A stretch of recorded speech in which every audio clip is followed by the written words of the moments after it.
I made $773,000 in 1 year with one property. I'm gonna tell you how I did it. Hi guys, I'm Eric White. It's a pleasure to meet you. I bought a 4-unit apartment building in Santa Monica in September 2015, and it made me $773,000 in 13 months. I turned this place into this place. Not only did I make approximately $770,000 overall, but I don't have to pay tax on any of it. I would almost have to make $1.3 million to net out that $770K after tax.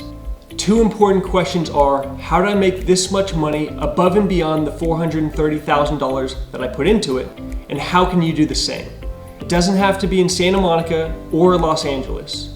You just have to learn some basic skills. If you have less money, do a smaller scale one, and then do a bigger scale project from that profit. If you don't have any money, convince a family member or a friend to let you invest their money and split the profit with them. If they won't lend you the money, work hard doing something you enjoy and make enough cash to do a smaller scale version of this. We all have to start somewhere, and I did a combination of make money by being a real estate agent, and I also convinced my dad, who's a psychologist with no investment background, to put up some initial money back in 2012. Be creative and don't give up. The most important thing is just keep moving forward.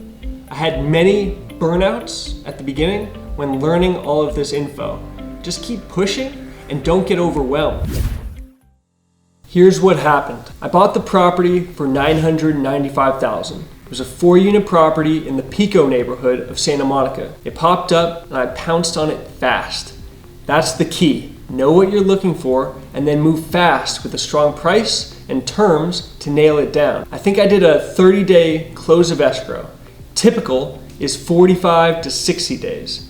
I also went non-contingent off the get-go. That means that if I broke the contract and they canceled, they'd get my good faith deposit of 3%, which was approximately $30,000. I've yet to ever lose a deposit by going non-contingent, but if I do in the future, it'll be well worth all the deals I got because of it. Title needs to be clear to make sure there's no liens on the property. I also want the grant deed signed. Usually escrow, if they're good, will make sure all this happens before they release my deposit. It's our job to make sure that escrow is still doing what they're supposed to. I never rely on any vendor to just automatically do a thorough job. This is one of the terms I try and get in the contract. Have the escrow company that I want. However, usually the seller or agent counters this out and puts the escrow company that they want. And I'm usually okay with this, but that just means I have to get on good terms with that escrow officer and make a solid relationship. All right, back to the offer. I released $30,000 through to them. This really incentivizes them to accept our offer over others. Whenever you're putting money into the seller's pocket immediately, you get a leg up. This tactic persuades them to accept your offer for less money or makes them want to accept your offer faster. Part of no contingencies also means no loan contingency. This takes away a lot of the risk for the seller.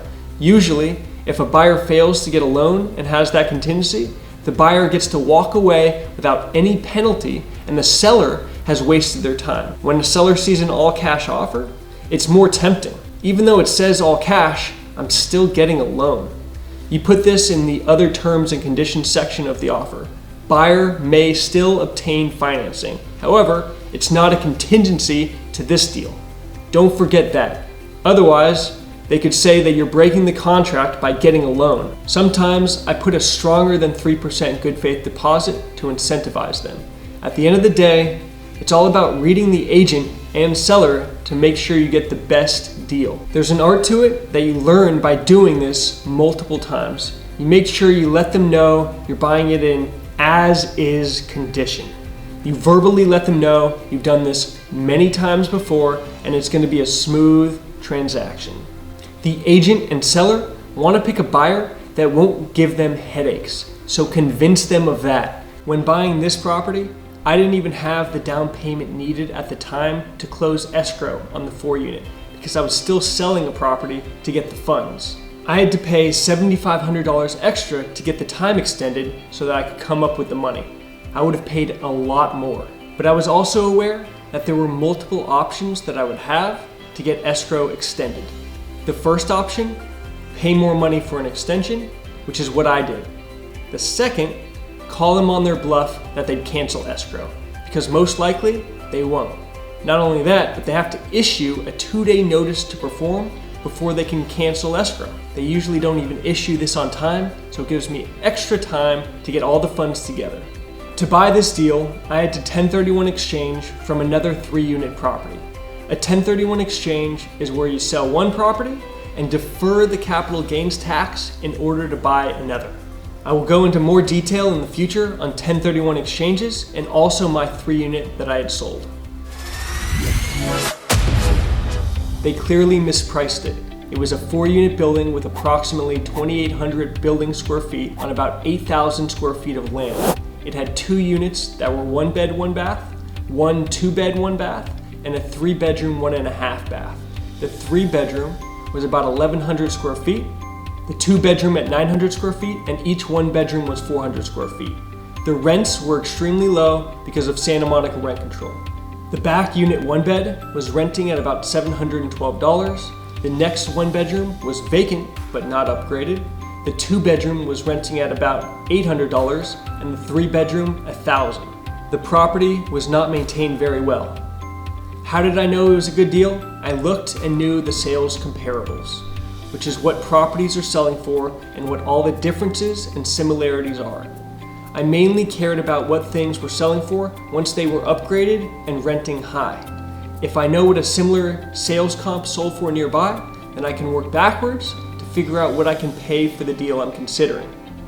If I think it'll be worth $2 million, I can then estimate what it'll take to get it there through the upgrading, tenant buyouts, and holding costs.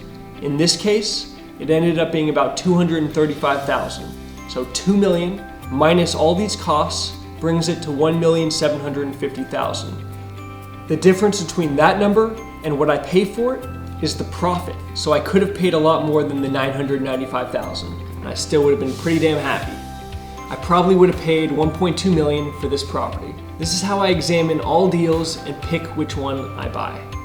Whichever makes the most profit based on what I have to come out of pocket myself. I make sure that I have enough liquidity, which is money that you have easy access to handle the deal and also handle all my other expenses, personal and business. That is very important. Don't run out of money or you'll have many sleepless nights. If you're dealing with this now, I'm sorry. I know a lot of people have to, but I think it makes you appreciate it more once you succeed. Don't forget the hard times. For this 4-unit, I had to put $280,000 to cover the down payment and closing costs. The loan was $746,000. At 4.5% interest rate, that means the monthly payment was $3781. The tenant buyouts for the 2-bedroom and 3-bedroom totaled $60,000. I would have paid almost $300,000 and it still would have made financial sense. I got a $75,000 hard money loan at about a 6% interest rate to be a little bit more leveraged and put less of my own money into the upgrades and buyouts. I spent $174,000 in upgrades for the 3 vacant units and changing the parking situation to be more favorable. I also re-landscaped the place. The types of upgrades I did to the interiors were new floors, re-stuccoing, new kitchens, bedrooms, bathrooms, floors, and appliances. You don't want to go overboard on these apartment units. If you overspend, which I've seen a lot of people do, you won't get that much more rent, if any. Find the balance between being thrifty and being cheap. You can make or lose a lot of your profit here by spending too little or too much. Design goes a long way, so pick good colors, granite, backsplashes, and finishes. Your return on money starts to diminish once you go above a certain amount. Depending on the unit, I spend approximately $20,000 to $30,000 for a 1-bedroom, $30,000 to $40,000 for a 2-bedroom, $40,000 to $50,000 for a 3-bedroom. However, those numbers can easily change based on the unit size and condition.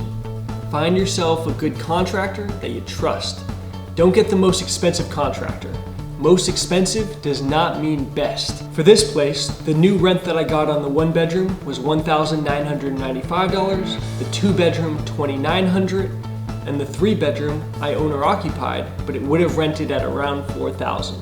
The last 1 bedroom did not want to be bought out, so it stayed at $712. The total gross rent was up to $9,600 a month. That's almost $115,000 for the year. From just the rental growth of the area 3.5 years later, I'm up to about $11,100 a month. From $9,600 to over $11,000. That's almost $17,000 a year more in cash flow, which is another value from owning real estate. All in, I spent $1,261,000 approximately, which includes the building, closing costs, tenant buyouts, and improvements. In October 2016, approximately 1 year later, I refinanced the building at an appraised value of $2,035,000. Was it really worth that amount? It's really worth what someone will pay for it. Appraisers can be flexible sometimes to give a higher value when you discuss comps with them. Based on that value, it was a total profit of $773,000. That's crazy. After just 13 months, I only put in $439,000. So that's almost 175% return on investment. It's the best deal I've ever done by far. That calculation to get return is the total profit divided by what you put in. So $2,035,000 minus all the debt that I owed, minus all the money that I put in, equals $773,000. That divided by what I put in, $439,000, equals 175% return. I got a new loan at $1,470,000, and with that, I paid back the old loans of $75,000 and $736,000. After some closing costs, my total cash out that I was able to put in my pocket was $645,000. It was a beautiful moment.